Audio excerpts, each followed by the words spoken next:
Special Ate to the President, Senator Amy Marcos sa Senado tungkol dito sa bribery initiative.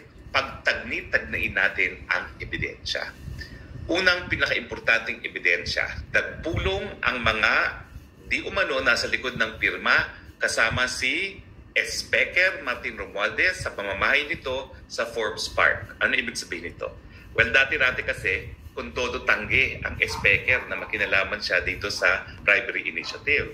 Aba, dinabuking, napilitan siyang mag-issue ng statement na siya daw ay, quote-unquote, facilitator. Ano kaya ibig sabihin ng facilitator? Ayaw niya kasing aminin na siya ang pasimuno. Bakit kasi nung una, itinanggi mo na meron kang kinalaman dyan sa bribery initiative. Kung talagang facilitator ka lang, bakit kinailangan pang ipalabas itong larawan nito bago mo aminin na ikaw ay facilitator? Alam niyo lang sinasabi, pag mayroong pagsisinungaling, merong itinatago. Pero ano pang lumabas na ebidensya sa hearing? Abay, itong pirma pala, 20 years na walang buhay as a corporation. So paano ngayon magpapasimuno yan ng pirma kung patay na pala sila for the past 20 years? At ngayon lang nila tinatangka na buhayin muli sa Securities and Exchange Commission ngayong nagdidinig na ng hearing ang Senado. Diba? Pangatlo, saan galing yung pera na 55 million na ginamit para sa EDSA Puera Commercial? O, di ba nung hearing, ang sabi nila, right to privacy. With all due respect, special Ate to the President, hindi mo po dapat tinanggap yun. Kasi yung Data Privacy Act po, isa sa exception dyan, kapag merong criminal act, dapat ilabas po yan. Bakit criminal act yan? Kasi yung krimen na naisip ko ngayon ay hindi pagbabayad ng donor's tax. Kinakailangan po, pag mayroong mga nag-donate ng pera, kinakailangan magbayad ng donor's tax. So yung hindi pagbabayad ng donor's tax mismo ay illegal at hindi dapat gamitin ang Data Privacy Act para palusot. Pangalawa, abay napakatindi po ng ginawa ng pirma. Namimili ng boto, naglilin lang na ayuda ang kapalit. So sa akin po, this is contrary to law, public morals, and of course, it bastardizes the Constitution.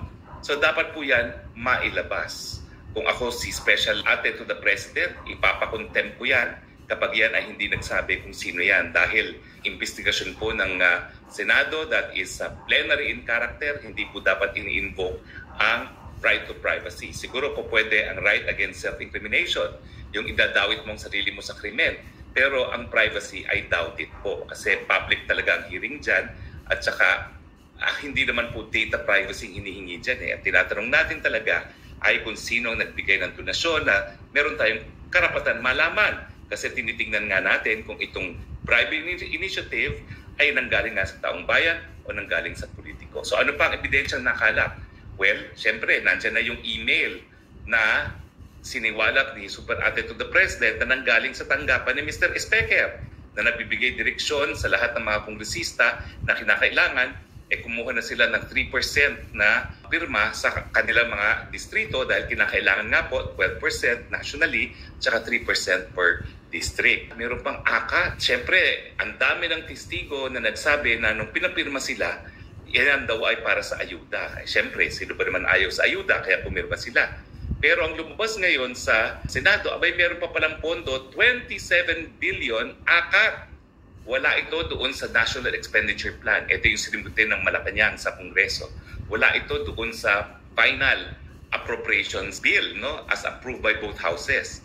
Ito po ay isang insertion na pinasok ng mga taga-kamara doon sa Bicameral Conference Committee. Alam niyo po talaga, yan ang hirap dito sa ating budget process. Otherwise, lahat ng step sa ating budget process ay meron transparency. Kasi yung NEP, National Expenditure Plan, NEP, yan po ay published. Dinalagay sa internet, pwedeng busisiin. Tapos yung mga different committees na dumidinig ng mga budget ng iba't ibang departamento, publiko rin ang kanilang hearing. No? Tapos, pag na-approve sa committee level, nasa plenaryo, approve nila yung General Appropriations Bill. Public din. Ang hindi po public na nakatago sa publiko ay yung Bicameral Conference Committee report.